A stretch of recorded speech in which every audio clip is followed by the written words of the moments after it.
The new Smyrna Beach Police Department has been thrust into the spotlight after a shocking internal investigation revealed corruption inside its own ranks. What started as routine misconduct claims quickly turned into a bombshell case. Sergeant Kirkland, along with officers Galton Beatty, were accused of illegally detaining someone, an abuse of power that rarely sees the light of day. Moments like this are almost unheard of, police officers actually being held accountable for crossing the line and violating someone's constitutional rights.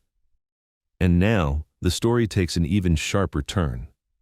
Bodycam footage from that night has finally been released, pulling back the curtain and showing exactly what went down. Come here. They don't want you up front. Who doesn't want me to? The business. Oh. Too bad for this? Huh? Too bad for this? Why? They said you're asking the customers for money and stuff like that. Oh, God bless them. Listen. Okay, well, they don't want you up front of the business. I don't want you up in front of the business. Okay, well, that's not how this is So going you to can go. go get in your car and leave? No. I'll give you 5 seconds. 1, 2, 3, 4, 5. And I snap.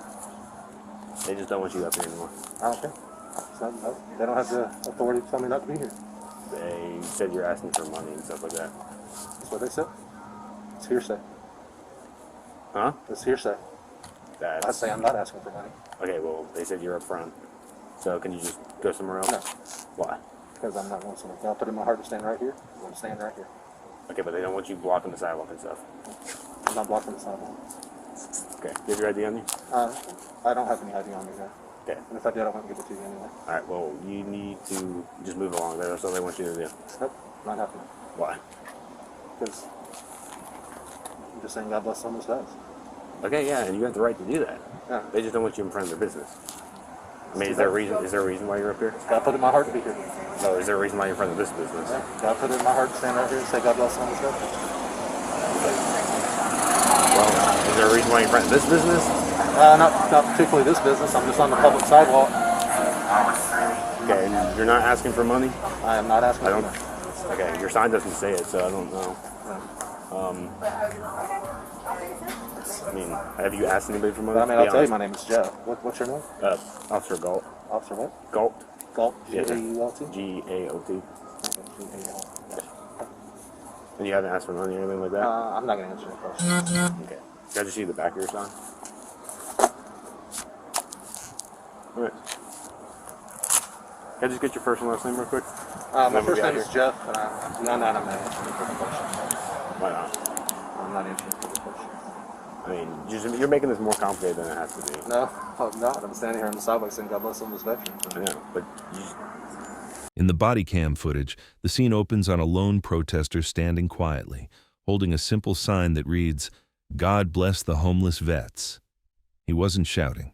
He wasn't blocking anyone. He was just standing there, exercising his right to free speech. But a nearby restaurant didn't see it that way. They called the police, claiming his presence was causing a disturbance. Here's the problem. Feeling uncomfortable about someone's peaceful protest doesn't give anyone, not even the police, the power to kick them off public property. Restaurant employees doubled down, accusing the man of begging for money and harassing customers. When confronted, the protester denied it all, calm, collected, unmoved by the officers hovering around him. He knew his rights and he wasn't about to back down. But then the mood shifted. The 3 officers on scene decided they'd had enough of his defiance, and that's when they made their move, turning a peaceful protest into an arrest that would soon blow up in their faces. Identify you. I'm not identifying myself. Okay, so you're going to end up going to jail. I told him my name is Jeff, and that's all I'm giving you. Hey, no, if you want to give us your information, then that's fine. But we still have to Am I being identify detained at this point? you. Yes. For what? For the identification of you, which is an investigation that they started. I'm not giving any identification. I'd like to remain silent. Okay. At this point, you're being detained. Okay. So, let me see this. Do you have anything in your pockets? I don't poke, stab, or anything? Since you're asking me if I have anything in my pockets, I am armed lawfully. I have a concealed carry permit. Okay. Where's it at? Here's my hands. It's in my pocket. In your front pocket? Yeah. Here's my hands. Right. Perfect.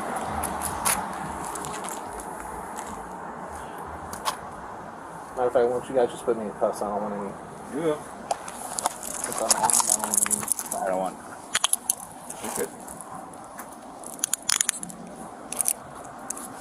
Yes. Put this one back. I have to double cuff you? Yes, sir. I gotta get your cuffs.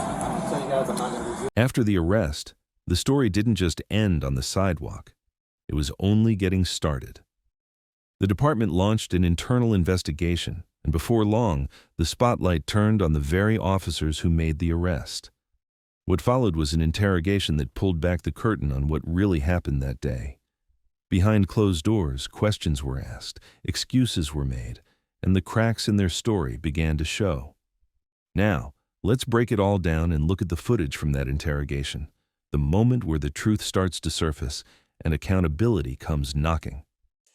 New Smyrna Beach Police Department, Office of Professional Standards. This will be a taped interview in reference to IA case number 2021-006. Today's date is Friday, December 24th, 2021, and the time is 7:03 p.m. The location of this interview is the Command Staff Conference Room at the New Smyrna Beach Police Department. Presently being interviewed is Sergeant Richard Kirkland.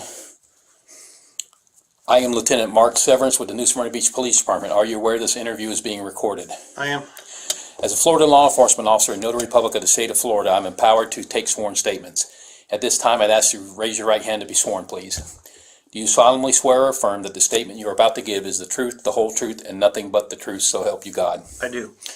You are being interviewed as a witness to an internal affairs investigation. Since you are not the focus of the investigation, neither union representation or an attorney need be present to represent you. You are required to answer all questions pertaining to your actions or knowledge obtained while an employee of the City of New Smyrna Beach Police Department. Failure to answer any questions may subject you to departmental charges. If any time during this interview you feel that your answers might result in disciplinary action being taken against you, so advise me and the interview will be stopped until representation is obtained. Do you understand that? I do. Okay. So, on December 14th, 2021, there was a CAD call asking for police to respond to 143 Canal Street in reference to a suspicious person. Are you familiar with that call? I am. Were you working as a Bravo shift supervisor that evening? I was. So you were filling in for another supervisor, Yes, correct? I was on overtime. Correct. Can you recall the details or circumstances of that suspicious person call? Yes, I do. What were they? The suspicious person call came out, was dispatched to Galt about a male bothering customers and asking for money. I don't know how far you want me to go. Galt responds, and that's the circumstances Okay. of the call. That's all we know as far as the call goes. Okay, so to you, it was pretty nondescript, just a person Correct. Bothering customers? Yes. Okay. Were you ever contacted by Officer Galt or Officer Beatty during the time frame of this call for service? I was contacted by Officer Beatty after the call for service, not during it. The subject had already left the scene by the time he called me, but yes. Okay, so you had no knowledge of what was going on at the scene at the time when either Officer Galt was there or Officer Beatty was there? Correct. Yeah, I thought it was just a suspicious person. They were going to move along, or Okay. that was it. So, you said Officer Beatty calls you, you believe, at the end of his interaction Correct. with this person? Yes. Okay, can you describe the phone conversation that you had with Officer Beatty? Yeah, he said that he was just calling to inform me about what happened. He said that he was handling a panhandler call. So obviously, immediately I was kind of thinking, what do you mean by panhandler call? He says that the subject was standing on city property and had a sign that said, God bless homeless veterans. He said that the male was refusing to identify himself, and that he had a firearm, but he did have a valid concealed weapons permit. I asked him, what happened. He explains to me that basically he and Galt detained the male with handcuffs. They disarmed him. and confirmed that he had a valid concealed weapons permit, and that in doing so they were able to identify him, and ultimately they let him go. I asked Beatty why he was detained, and he told me that he was detained because he was refusing to identify himself. And I said, well, for what crime are you investigating? And he said that he was investigating panhandling. And he said it's against city ordinance. And I told him, no, it's not against city ordinance. And he said, well, it's against state statute as well. And I said, it's not against state statute. And I told him, I said that from what you're telling me, it sounds like you had no legal authority to seize the gentleman or his firearm, disarm him, even run his name. It doesn't sound like he was doing anything wrong. What was Beatty's reaction to that on the phone? He seemed kind of like taken back, like kind of shocked. Like he didn't, I don't think he grasped that I was telling him that it was not illegal. I think he truly thought it was illegal, and was kind of stammering for a second. And then at one point, hold on one second, let me refer to the report here. I forget, he did say something. He did try to tell me that that he didn't tell him about the concealed weapons permit at the same time he told him about the gun. So he was basically trying to paint the picture that, well, he told me he had a gun, so I was just going to seize the gun and make it more of an officer safety thing. And I told him that still does not work. If you don't have a crime to investigate, you can't seize the person. The interrogation kicks off calmly. The detective walks in, fully aware he's questioning one of his own. There's an unspoken expectation here: honesty. No games, no spin. He starts with the basics, asking about that night, the call that came in, and what really went down when the officers showed up. Investigate, you can't seize the person. And it ultimately turned out the guy did tell him he had a concealed weapons permit anyway. So. Okay, are you aware of the duration of this interaction, the call? Well, the call came out at 19:27 hours, and I got the phone call at 19:57, so literally right at a half hour. Okay. From the time dispatch to the time Beatty's calling me. So I would say shorter, maybe 20 minutes, 25 minutes. Something. Okay. Obviously, since you weren't there, you don't have a lot of details as to what happened based on the phone call that you got from Beatty, other than what he told you. Is that correct? That is correct, yes. Okay, now, obviously, after the fact, I met with you, you being the supervisor that night, and asked you to conduct a supervisory inquiry. That was on the following day, December 15th. And you entered your findings into an incident summary and submitted it for further review. Can you provide a synopsis of the key findings in that document and walk us through what happened? Sure. So the ultimate findings are that the gentleman was not creating a crime, or was not committing a crime. He was completely within his rights. He was on a public sidewalk, and he was simply holding a sign saying, "God bless the homeless vets." Wasn't doing anything illegal or suspicious for that matter. They did not have a right to detain him, to seize him, his property, or anything. That was my ultimate findings. The way I got to those findings is I reviewed all the video that was recorded by the subject and posted to social media. I also reviewed the both body-worn cameras from Officer Galt and Officer Beatty. Essentially, Officer Galt gets on scene first. He goes to make contact with the male. He tries to summon the male over to him. The male didn't really appear to respond, so he approaches the male, and they have a brief interchange where Officer Galt basically tries to get him to move along, and tries to give him some. The male challenges him and says, "I don't have to move along." I don't know if you want me to get into exact words and stuff, or you just want me to kind of give the...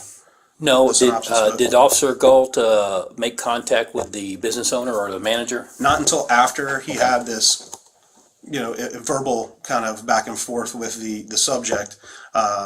I believe that he thought he was just going to walk up to the subject and ask him to move along, as we do on a lot of calls, and if the guy doesn't have a problem with it, moves along, no harm, no foul. Well, in this case, the gentleman says, "I have a right to be here, I'm not going to." So you can see Galt kind of is taken back a little bit, and he said, "Okay, well, let me go in and talk to the manager." So he does go in and talk to the bar staff. He tells them, the guy says that he's not going to move, and that he's on the sidewalk. I believe the bar manager tells him, well, he was on our property, and So there was some dispute over what was their property, what was public property. correct. It appeared from watching the video that the bar manager, the reporting party, that I believe his name is Axel, thought that the entire sidewalk belonged to their business. It clearly doesn't. It's a public sidewalk, and the subject was actually standing on the farthest away on the sidewalk he could be from the business. He was literally out by where the parallel parking is. Okay, let's back up for a minute. In your review of the body-worn camera videos and the YouTube video, primarily the YouTube video, before our officers arrive, did you see the RP Axel speak with this subject? Yes, he initially tries to handle this incident himself. He goes out and, asks him to move along, tells him he can't be there, and of course the gentleman says that he can. He has every right to be there. He's on a public sidewalk. The Axel guy kind of challenges him and says, no, this is our sidewalk, and he said, no, it's not.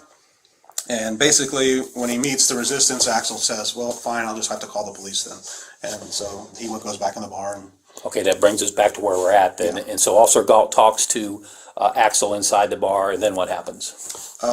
he also called for Officer Beatty to respond as backup. And he basically, the end of the conversation is, well, I'm just going to have to wait for my backup to get here. So he goes back outside.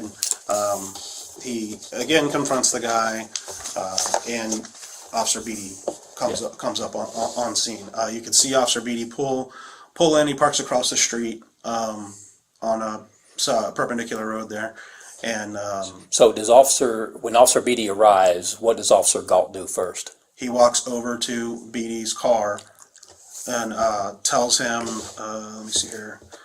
Let's see exactly what they said. Give me 1 second. Sorry. Okay. The sergeant leaned in and began laying out his version of events. He walked the detective through the entire night, step by step, giving his side of the story as he saw it, every detail, every decision, all from his point of view.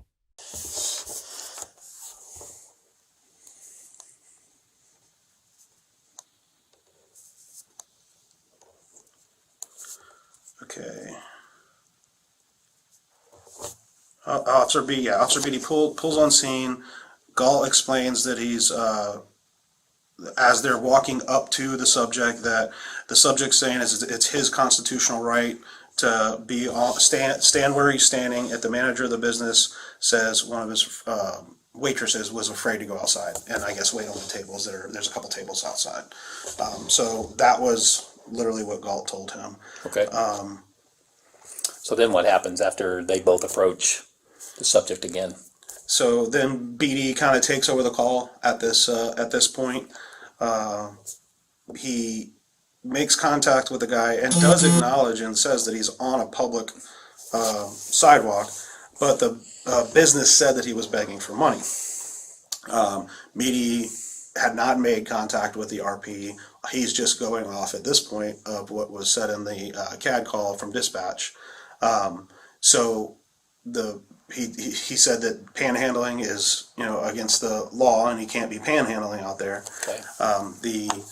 The gentleman says that he wasn't panhandling and that he was within his rights to be there. And do you want me to just? Yes, continue. Okay. Yeah. So ultimately, the guy, or Beatty, tells the guy that he can't be there and that he needs his name and information. The guy says that he's not going to identify himself. They go back and forth a few times.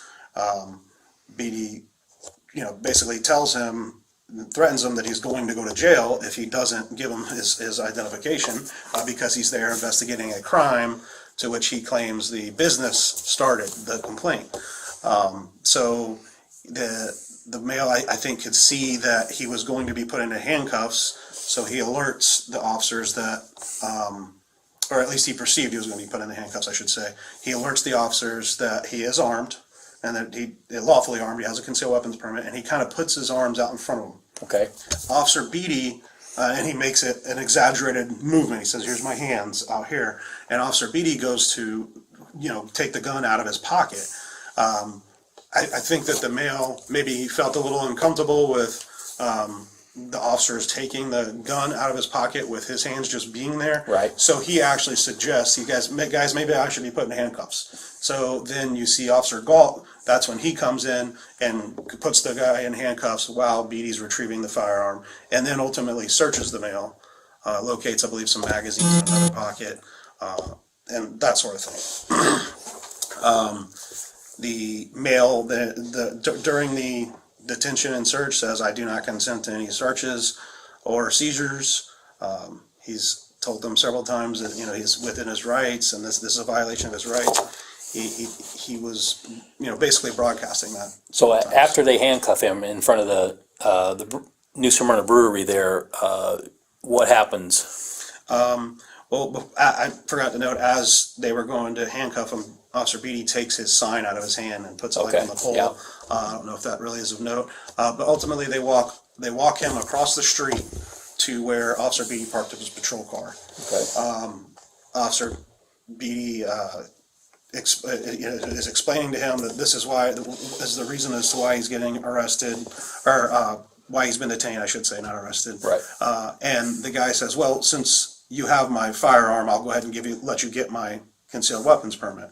And he tells him it's in my wallet, in my pocket. He directs Beatty to the wallet and ultimately Beatty gets his concealed weapons permit.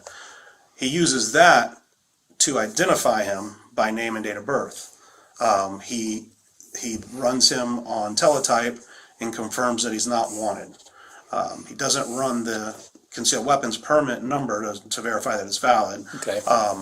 But he does verify that the mail is not wanted. So he uses that to say, okay, now, since you've identified yourself, I'm going to let you go, basically.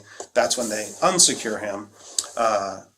Beatty actually hands him his firearm back and tells him to put it in his pocket. Again, you can see the subject's kind of uncomfortable with that, but Right. ultimately he does take the gun, put it in his pocket, and again, pronounces his hand movement, saying, I think he put it up on the police car, so I'm gonna leave my hand right here. And then Beatty went to go make contact with the business. Okay. So Beatty goes into the business and makes contact with the manager, Axel. Is that correct? Yes. Can you describe that interaction? Let me, Yeah, you can refer to your report.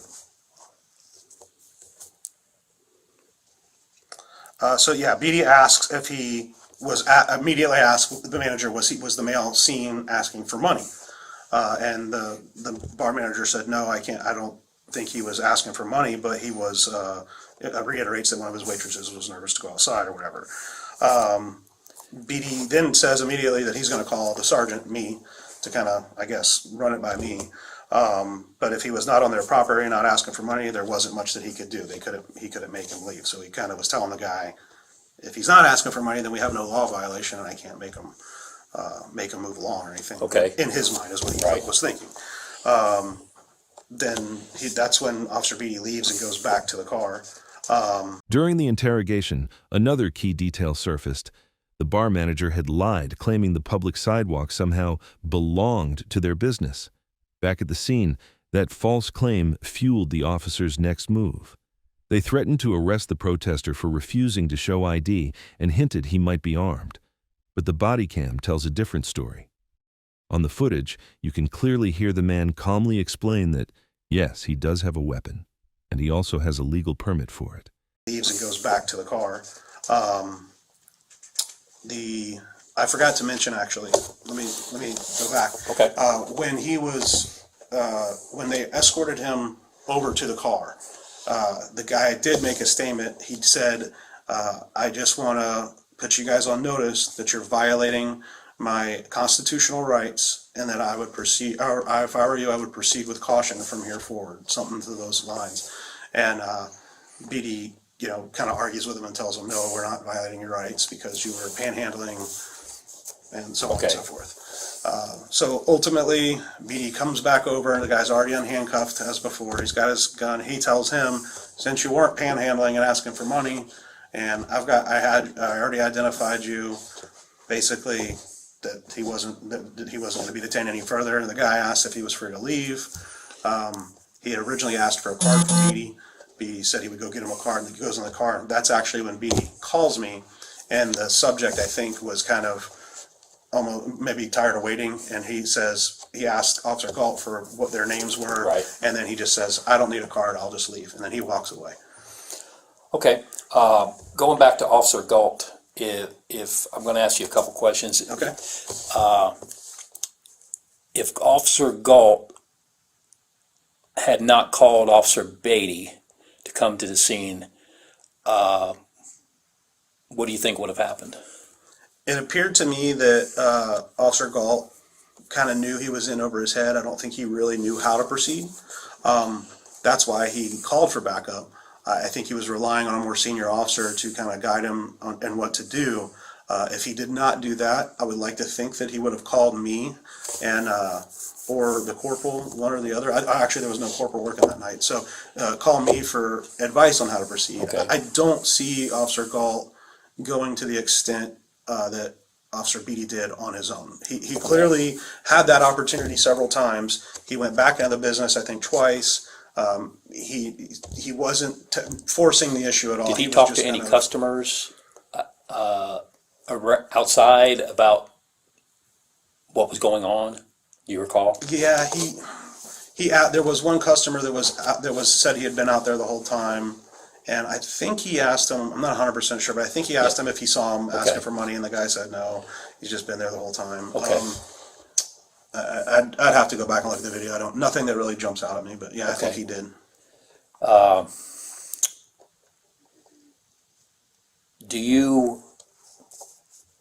Let me back up here. Did Officer Galt ever mention anything about panhandling? Do you recall that? At the beginning of his interaction with the subject? Let me look at my report here. Okay.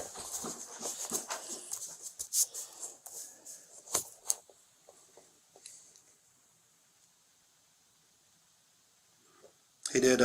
He tells him the subject tells Officer Galt that he's on the public sidewalk and is just saying, "God bless the homeless vets." Galt tells him that he cannot stand in the same place and say the same thing over and over. Then goes on to tell him that he cannot beg for money because it's against city ordinance. Okay. The male told Galt that he was not begging for money and that it would still be illegal because that city ordinance would be unconstitutional if it existed. Okay, we've already talked about Officer Beatty and the phone call part that happened.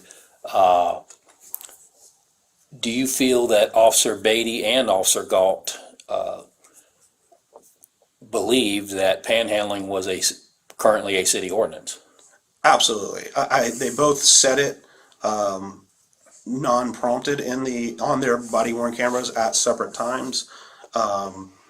I don't know where they would get that impression or where they may have learned that, but they definitely were under the impression that they did have legal authority to seize him based on that assumption. I don't think either one of them did anything intentionally wrong. I think that they were more or less ignorant that the fact that is that panhandling is just not illegal. We can't detain based on that.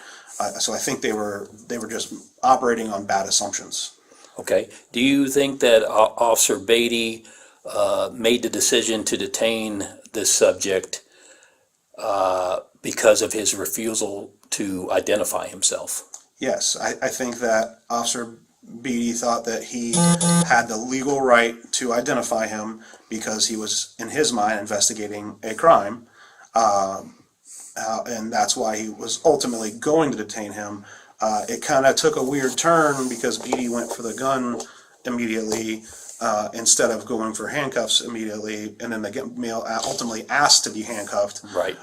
So it was, but I do think that he was absolutely going down that path. That's what he was going to do.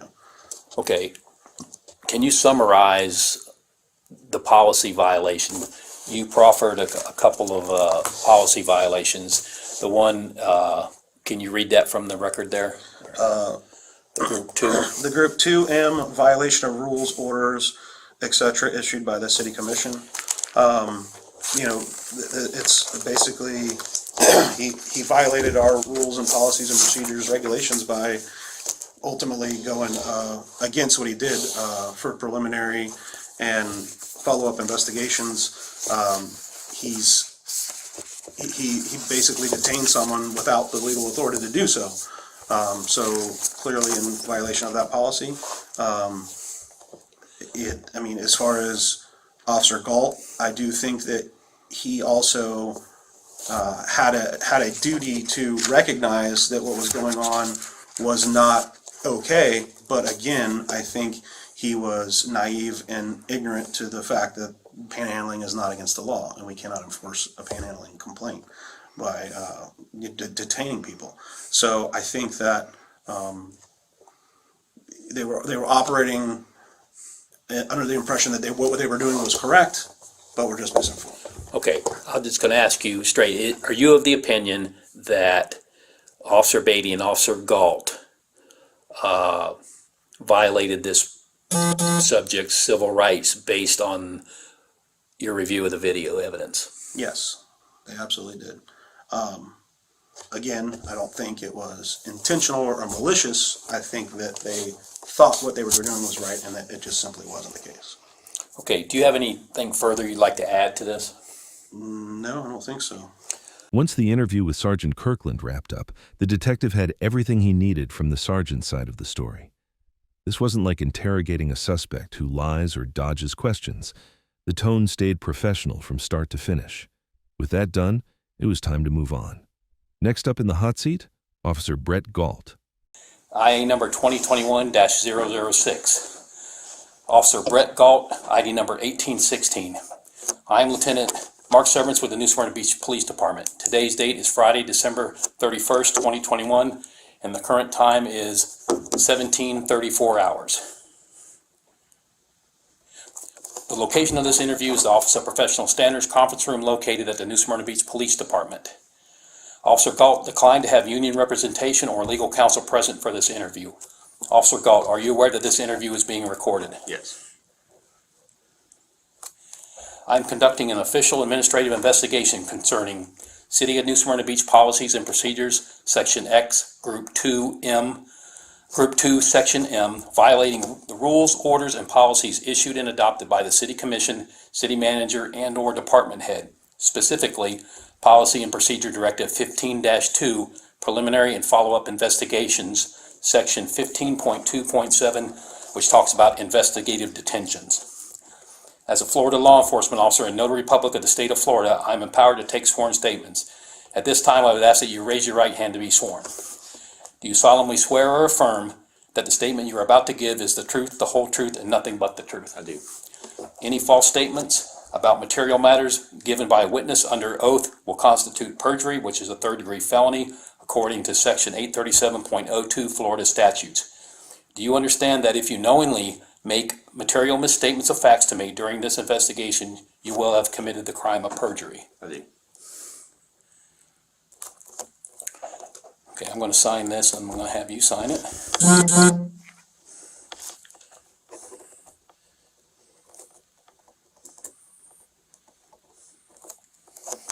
If you could sign it there and date it at the bottom.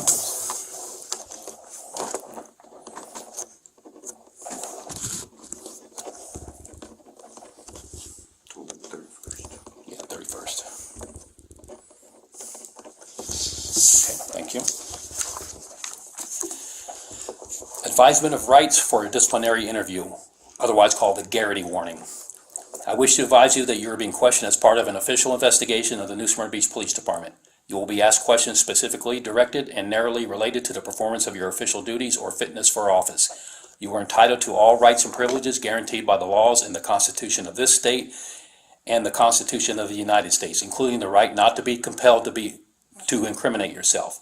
I further wish to advise you that if you refuse to testify or to answer questions relating to the performance of your official duties or fitness for duty, it will be considered an act of insubordination and a violation of a direct order by superior or competent authority. If you do answer, neither your statements nor any information or evidence which is gained by reason of such statements can be used against you in any subsequent criminal proceeding, except for perjury or obstruction of justice charges. However, these statements may be used against you in relation to the subsequent department charges. The aforementioned advisement of rights is not the warning in criminal cases under the Miranda decision. As mentioned, Miranda has no application in a disciplinary interview. Understand? Sir. Okay. Sign, date, and I'll put the location there.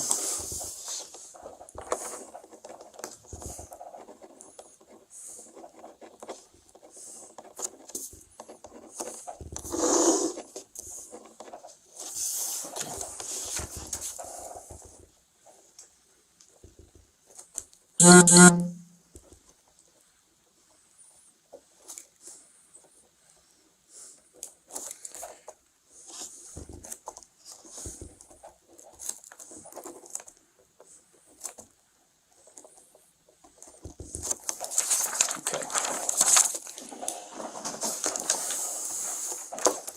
Okay, for the record, please state your name, rank, and current duty assignment. Officer Brett Galt, patrol officer, What shift do you work? Bravo shift. Bravo shift. Have you reviewed the USB drive files, documents, recorded interviews, YouTube videos, BWC videos, the central dispatch radio and phone calls I provided you on Monday, December 27th, 2021? Yes, sir. Okay, before we go on, I'd like to say that obviously everything that on this particular incident was captured either on the subject's video, YouTube videos that have been posted, as well as your BWC and Officer Beatty's BWC. So, you know, as we talk about these questions and stuff, you know, if you say something that isn't exactly what you said on the video, that's not an issue. The issue, you know, we want to get to the core of it, right? Right. Okay. Okay, at approximately 1927 hours on Tuesday, December 14th, 2021, were you dispatched to a call for service identified as a suspicious person, call number P2134-82050 at the New Smyrna Brewery located at 143 Canal Street? Yes. Did you read the call notes while en route to the call? Yes. What did they tell you? The call note started out saying that there was a male dressed in all black, black shirt, black jacket, and originally he was asking for money from people that sat in there, and that's all I read because I was right around the corner from the scene, so I didn't take long to get there, and that's what dispatch advised what was going on too over the radio. Okay. So what crime were you intending to investigate there? Well, at that point they said that he was at or in the business asking for money, and the business owner just wanted him to be moved along, and they didn't want anything to happen to him. But at that point, he was in the business asking people for money, as far as I understood from that point. When it was Officer Brett Galt's turn, the detective stuck to the same line of questioning. He wanted to see if the stories matched. Galt repeated the same version of events, his account lining up perfectly with the sergeant's. That consistency gave the detective confidence to push further, digging deeper into the night's events to see what else might surface. I understood from that point. Okay. Do they call that panhandling or asking for money is what it said in the call notes? Yes. Is panhandling a crime or a city ordinance violation? It's not a city ordinance violation. Okay. Upon your arrival on scene, what did you observe? A black male, or not a black, a white male dressed in all black, standing on the sidewalk behind the car, holding a sign and walking back and forth up and down the sidewalk. Okay. When you made contact with, we'll call him Mr. Gray because we ultimately did identify him during the encounter. Can you describe the interaction you had with him? I was just trying to be like people, like I am on most calls, just trying to get to know who he was, what his purpose was there. He was really blunt, not like straight up, not like asking or answering my just questions, just normal questions I had. Just what are you doing there? Is there a purpose you're up here? Stuff like that. He was just keeping to himself at that point. Okay. What did he tell you he was doing? That he was just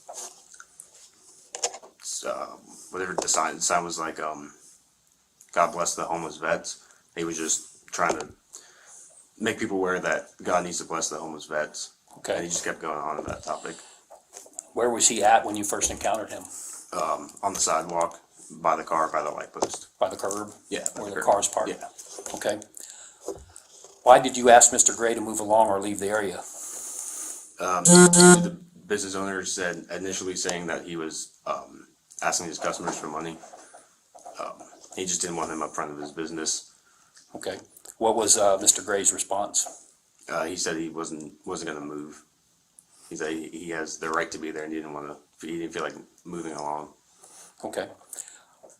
Was he holding a sign that said, "God bless the homeless vets"? Yes. Why did you ask Mr. Gray for identification or to otherwise identify himself? It's usually on calls that we go to, we try to identify everyone, and I was just trying to get to know who he was, just so I can identify him and say that I made contact with this man in front of this business, and the business owner just wanted him moved along at that point. So what did Mr. Gray tell you? That he was not going to provide ID. Okay. Did he tell you anything about himself, or? He said his first name was Jeff. Okay. Was there any dispute over what was public property or sidewalk, or what was owned by the business? Further down the investigation, yeah, the business owner was not aware of what his boundaries were of the sidewalk. We later found that out. Okay. He wasn't aware of what, like, the line was. Who wasn't aware? The business owner. Okay. So that kind of leads into my next question. At this location, did you know what was public property and what was business property? Roughly. Yeah. Yeah. I could imagine that any certain feet off the curb is still owned by the city due to being public road, and then the public sidewalk, obviously, and then whatever the business had the benches were, I was assuming was the business Okay. property. All right. Why did you tell Mr. Gray that asking for money is technically against city ordinance? At that point, I thought panhandling was a city ordinance violation. Okay, so it was your belief that it was? Yes, sir. Where did you get that? I thought that early on in training that we had a call, and there was people asking for money, and I thought that we looked up a city ordinance violation that was panhandling, and it's not a city ordinance violation. It's a state statute actually. So, For, what's the state statute refer to? like if you're blocking, like stepping out in traffic, blocking people's right to move. So it's a 316 violation for some type of impediment of traffic. Right. If It's a you're traffic violation. soliciting or entering traffic patterns, right? That wasn't the case here, was it? No. Okay. Did you speak with the reporting party inside the business? I did. So describe your conversation with him. I asked him, I was like, hey, just give me a rundown what's going on.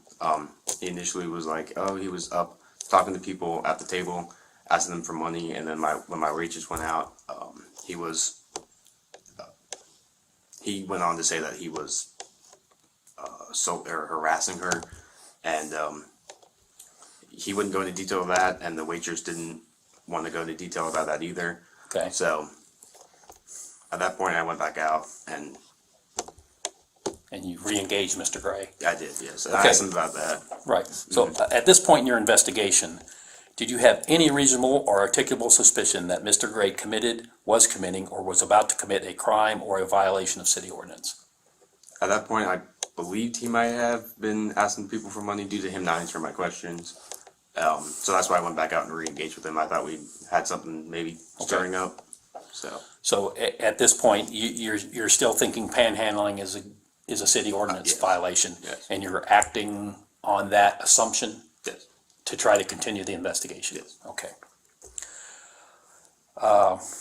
Who did you call on the phone when you went inside the business? I called Officer.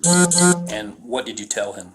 I said that, hey, we have the business owner is stating that this is what's going on, and the male is not answering any questions. And at that point, I was just going for maybe a senior officer to come and try to help me work through the situation.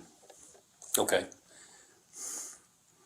So you told him some of the details of what was Yeah, I happening? told him what the business owner just told me, and that at this point, I just need someone else to kind of hear the stories and work through it and see what we have. Okay, so when Officer Beatty arrived, did you go meet him? I did, yes.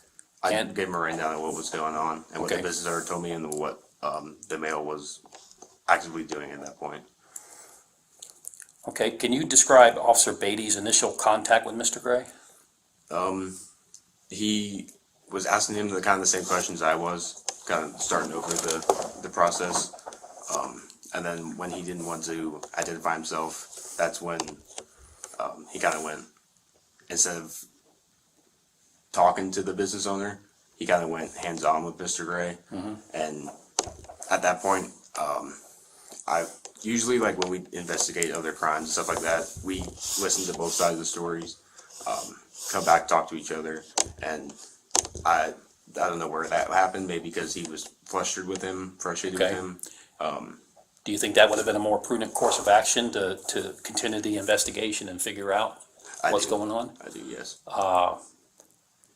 Did you hear Officer Beatty tell Mr. Gray that if he didn't identify himself, he was going to go to jail? I did, yes. Okay. Okay, I want to go over the policy and procedure directive. I know you've probably read it. I did want to bring to your attention that, you know, the record shows that you read that on Power DMS on April 28th of 2021. That's when you read it and signed it. The directive itself, in the section that I already enumerated that talks about investigative detention, it says an officer is permitted to stop and briefly detain a person for investigative purposes if the officer has a reasonable suspicion supported by articulable facts that criminal activity may be afoot, even if the officer lacks probable cause. Such encounters must be evaluated by considering the totality of the circumstances. Investigative detention should last no longer than is necessary to effectuate the purpose of the stop. The investigative methods employed should be the least intrusive, reasonably available to verify or dispel the officer's suspicion in a short period of time. Any investigative detention must conform to current law. Current law, you know, that governs it in the state of Florida is Florida statute 901.151. Are you aware of that? Stop and frisk statute. Yes, sir. It's referenced as a reference point in this directive under the attachment section that basically says the same thing. Do you understand that directive? I do. Okay.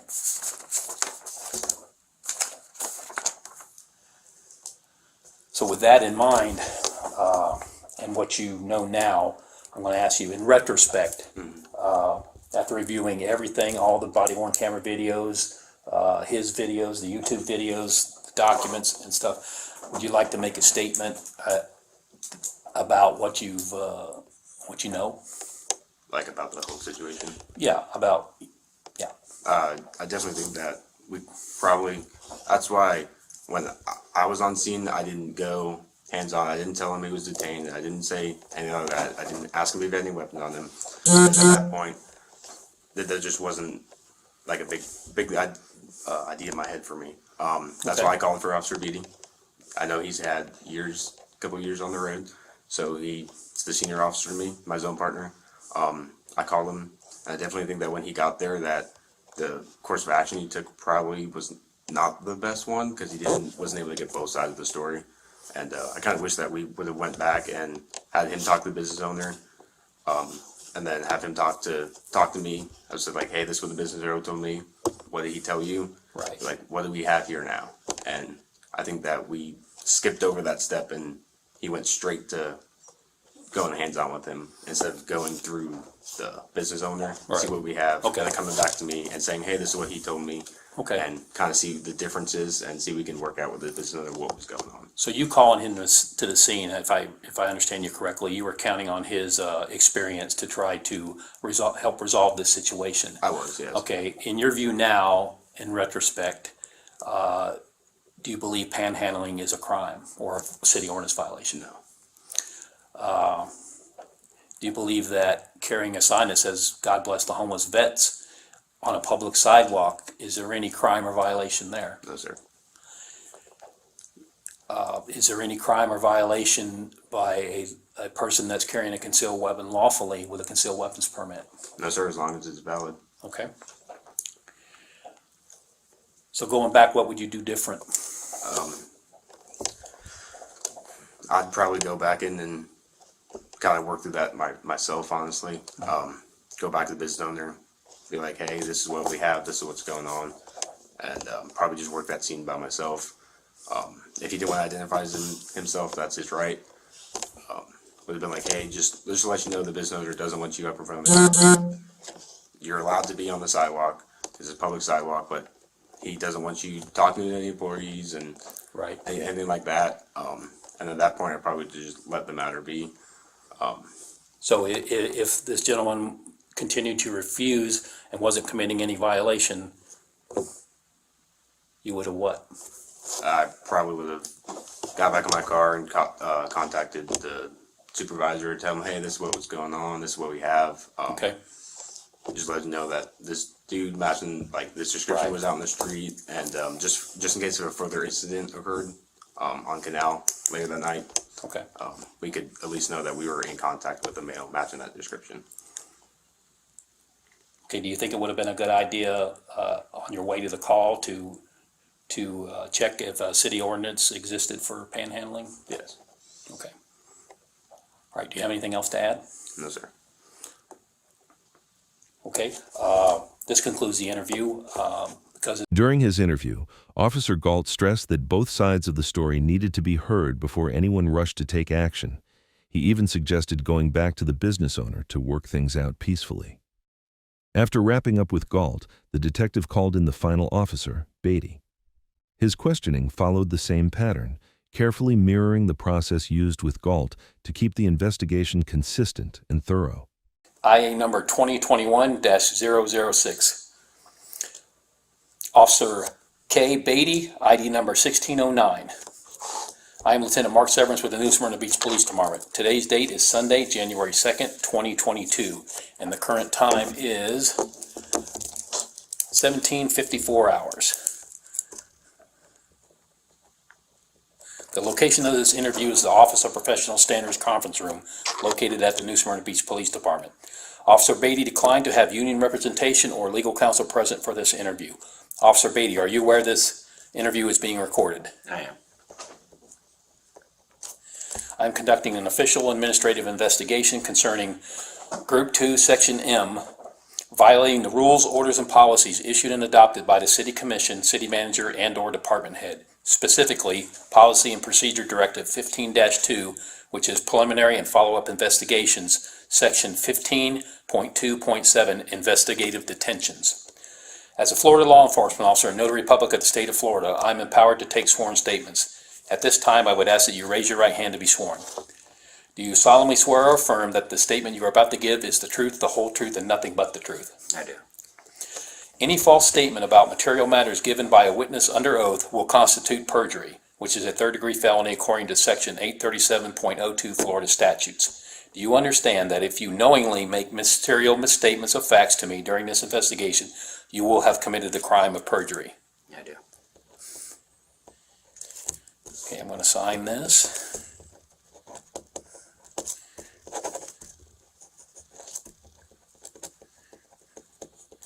And I need you to sign and date it down there.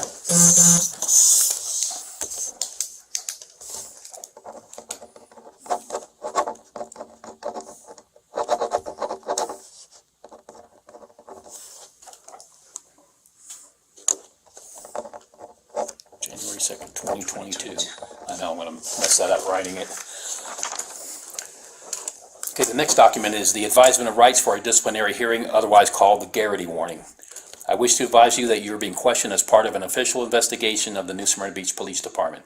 You will be asked questions specifically directed and narrowly related to the performance of your official duties or fitness for office. You are entitled to all rights and privileges guaranteed by the laws and the Constitution of this state and the Constitution of the United States, including the right not to be compelled to incriminate yourself. I further wish to advise you that if you refuse to testify or to answer questions relating to the performance of your official duties or fitness for duty, it will be considered an act of insubordination and a violation of a direct order by a superior or competent authority. If you do answer, neither your statements nor any information or evidence which is gained by reason of such statements can be used against you in any subsequent criminal proceeding, except for perjury or obstruction of justice charges. However, these statements may be used against you in relation to subsequent departmental charges. The aforementioned advisement of rights is not the warning in criminal cases under the Miranda decision. As mentioned, Miranda has no application in a disciplinary interview. You understand? Yeah. If you would sign date, and I'll write the location on there.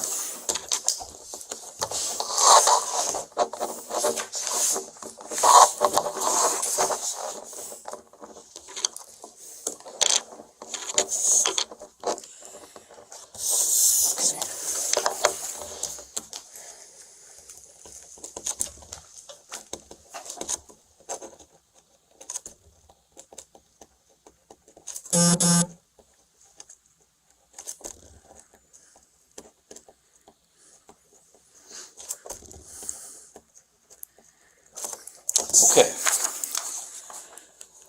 For the record, please state your name, rank, and current duty assignment.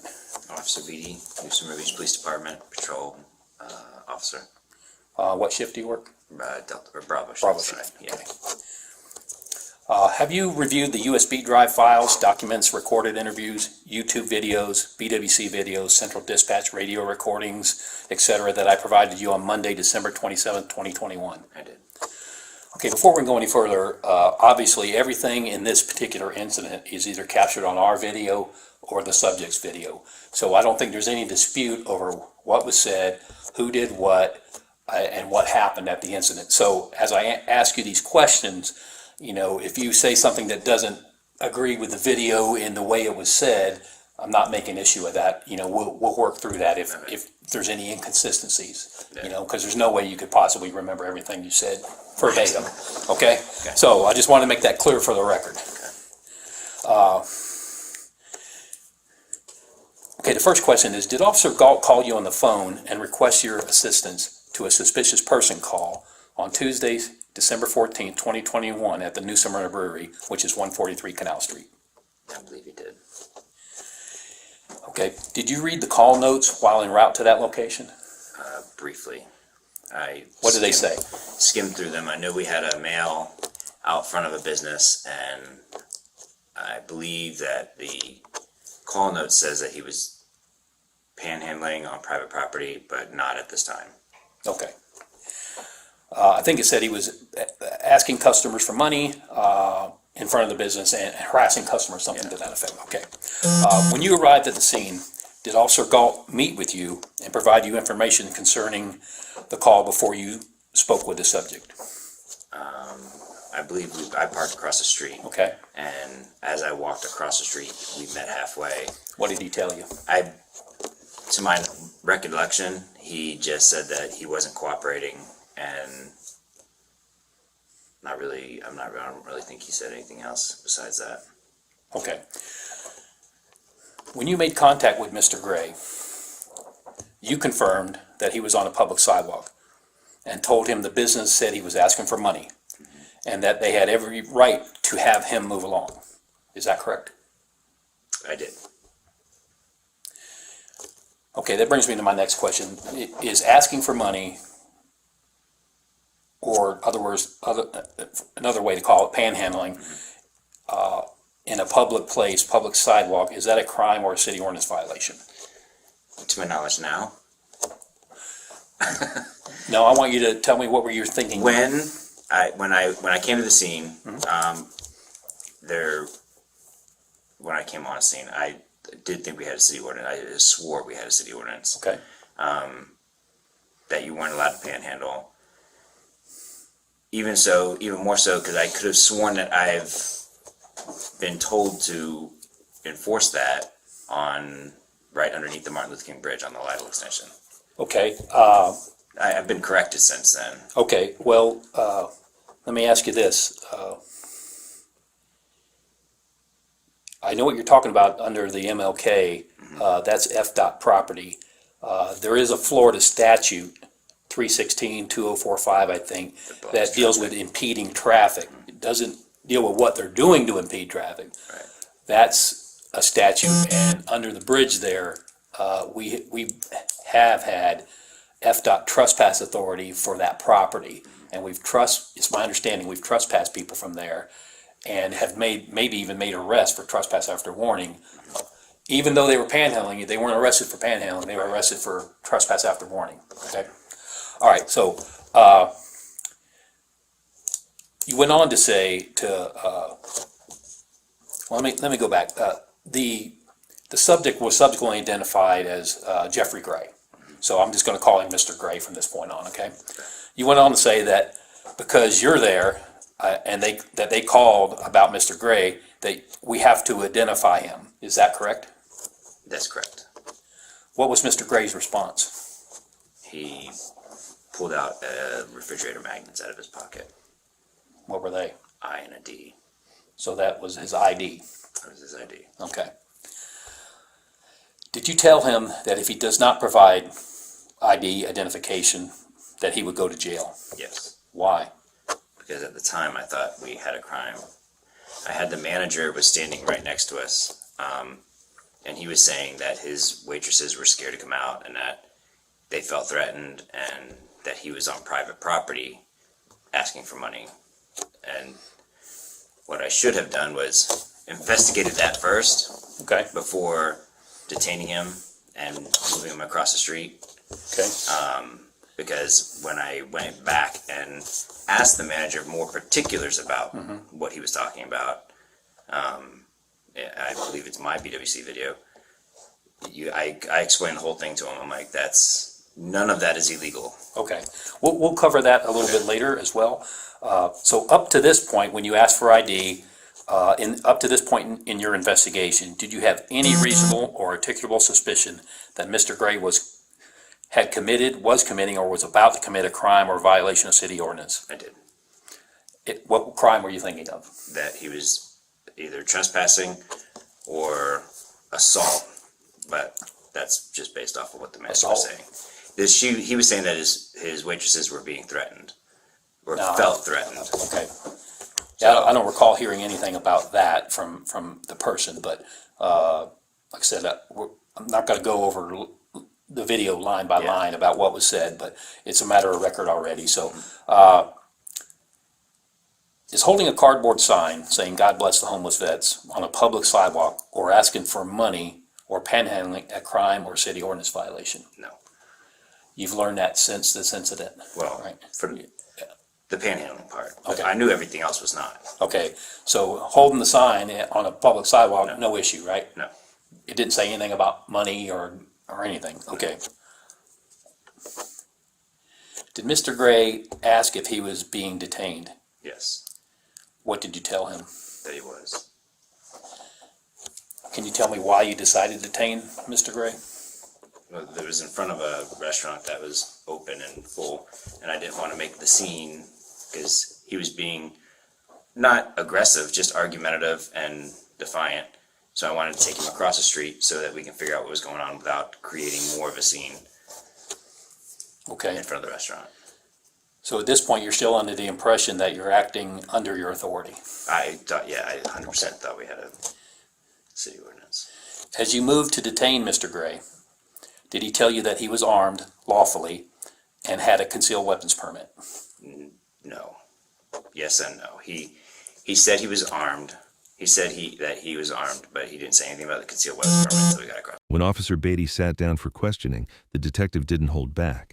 He brought up the supposed concealed weapon, a claim already exposed as false by the Bodycam footage. Then another problem surfaced. Beatty had never informed the man of his right to an attorney during the encounter. These weren't small oversights. They were serious cracks in the officer's actions that the investigation could no longer ignore. Until we got across the street. Well, I have to correct you on that, because if you watch the video, he does say, "I'm armed," pauses for a second, "lawfully, and I have a concealed weapons permit," Okay. as you were taking the sign from him. So that's a matter of record, that's what was said, Yeah, okay? I'm not arguing with Okay. it. That's just my recollection. Okay. Of it. Why did you seize the firearm before he was secured in handcuffs, or at all, if he was only being detained pending further investigation? Well, at that point, because I thought he was committing a crime, otherwise I want to put him in handcuffs, that he's resisting without violence. I'm trying to conduct an investigation, and he doesn't want anything to do with it. He doesn't want to identify himself, so that's why I detained him. And if I'm detaining somebody, I'm not going to leave a weapon on them. If they're Okay. being lawfully detained, I wouldn't want to leave a weapon on them. Okay, but wouldn't it be more prudent to handcuff him first and then deal with the weapon issue if you I felt wasn't compelled to do handcuffing that? Well, he was being handcuffed. Right. That had not been done yet, and you were already diving in his pockets. Okay. So, okay. All right. Why did you tell him his attorney is a court thing and not a police thing? Can you explain that? We're not required to have an attorney present during our questioning. We're either conducting an investigation or we're conducting Miranda warning questioning, which, Well, if he's invoking his right to have an attorney present. He doesn't have to speak. True. But I mean, I'm not calling you as a lawyer to Right. come to the scene Okay. of the crime. After you walk him across the street, did he advise you that you were violating his civil rights and to proceed cautiously? Yes. What was your response to that? Do you recall? I don't recall. Okay. After removing his handcuffs, did you again tell him that panhandling was against city ordinance? Pretty sure I did. Okay. Panhandling on private property, I believe is what I said. Okay. I'm not sure. Did you speak with the reporting party inside the business? Yes. Can Not you just- inside the business, it was in the front porch. Can you describe your conversation with him? I just asked him what he was complaining about, what was the problem with the mail. And he said that he was begging for money or asking customers for money on private property. And he said that he was standing in the same spot where I made contact with him at. So I went and explained to him that that wasn't private property, that was public. So in his mind, there was a dispute over what the business owned and what was public Yeah, so property. he pointed out that he thought he owned all the way up to where there's the curb. Basically, it's a large curb that hits like the telephone or the light poles. Right. That he thought he owned all that, and I pointed out to him down the street that Jason's corner Right. has a canopy that stops at their line, Right. which So- is a crease in the concrete. So in liberal sense of the terms, their little sidewalk cafes where their tables are, sort of could be construed that that's the business property, or Correct. they're allowed to conduct business there, and then the rest of it is the public sidewalk. Which Would you agree? is pretty clearly, I mean, it's, Yeah. the sidewalk was built, and then there's concrete between the building and Yeah. the sidewalk. So it's all one big piece of sidewalk, but you can see a line that goes straight down the side, and I Okay. explained that to him, Okay. To who? the manager that was Okay. outside. All right. 'Cause I heard you explain it to Mr. Gray later as well. Yeah. Yeah.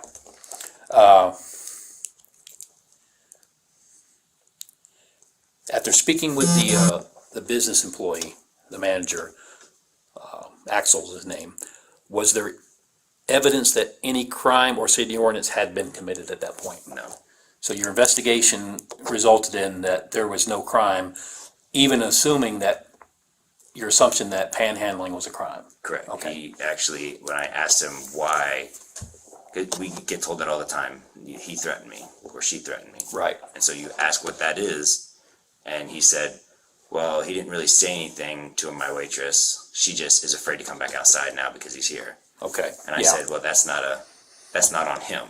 Right. He's allowed to be where he's at. Okay. And Fair that's when I was done. Did you call Sergeant Kirkland after the fact to advise him of the incident? Yes. Can you describe what his response was to you? He immediately said, well, you violated every right he has. Okay, I couldn't hear the other side of the conversation on the phone, but what do you mean by that? I mean, That's just what he said. I told him what went down. I told him, the manager's saying this, and he's being defiant. So to get space between the manager and him, we detained him for the investigation, brought him over to my car, and then he's like, well, I hope he doesn't make a big deal out of this because you just, I don't know if he said what amendment, but he's like, you just violated his rights. okay. I want to discuss with you a little bit about the Policy and Procedure Directive 15-2. The record, the DMS record shows that you signed this off on 9/19 of 2020.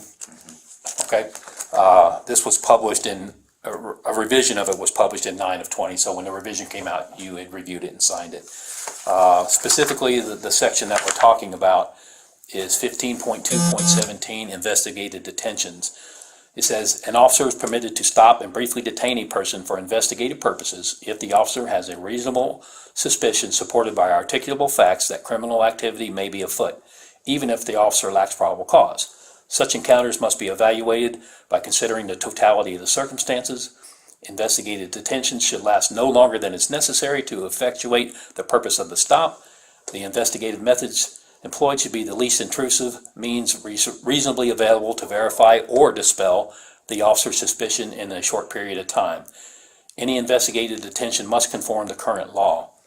I want to bring your attention that one of the current law that's applicable here is one of the attachments here. Well, there's several attachments, but the one I'm going to reference is Florida Statute 901-151, which is Florida stop and frisk law.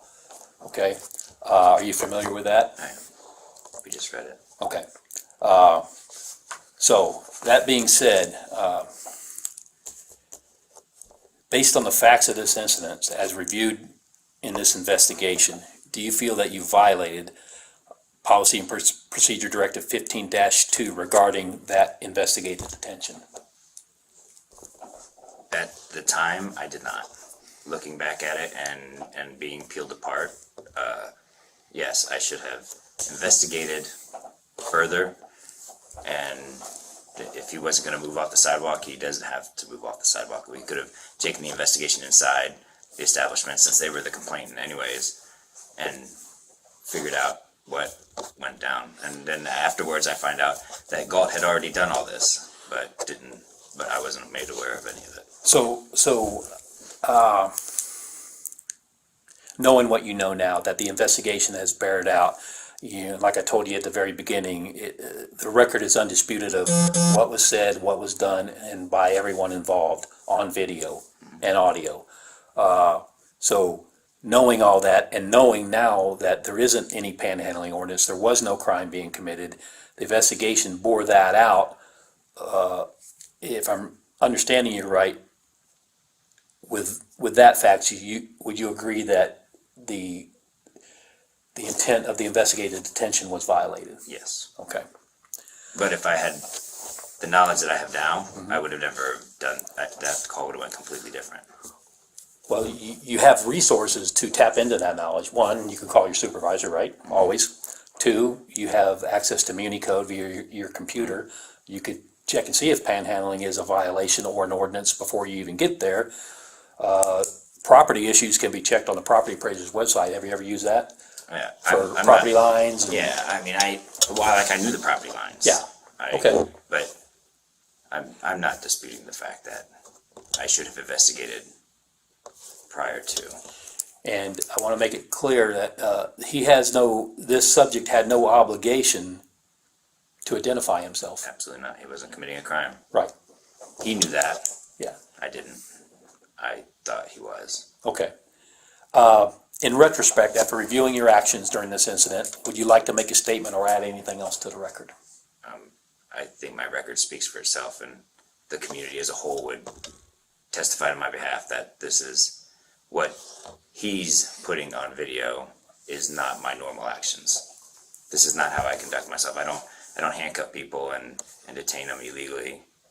I thought I had a crime, and therefore I thought I had the right to detain him because he wasn't IDing himself. So that when I had the crime, it would have been resisting, but I could have just left him there to himself, told him to keep his hands out of his pockets. Galt was there. Galt could just stood by while I did more investigating. Okay. I know what I should have. In looking hindsight, I see where I went wrong. Okay. But this is by no means the way I do business. I'm probably one of the more professional people in this department. Okay, I just want to, the last thing I want to add is that, he was not committing a crime, obviously, the facts bear that out, and you could have done things a lot differently. I appreciate your candor in answering the questions to the best of your ability. Anything else you'd like to add? No, sir. Okay. I don't have any further questions. This is still an ongoing investigation, so I'm going to ask you not to speak with anyone else about this except your union rep or a personal representative of your choice. Any other questions? No, sir. Okay, I'm going to terminate recording at this time.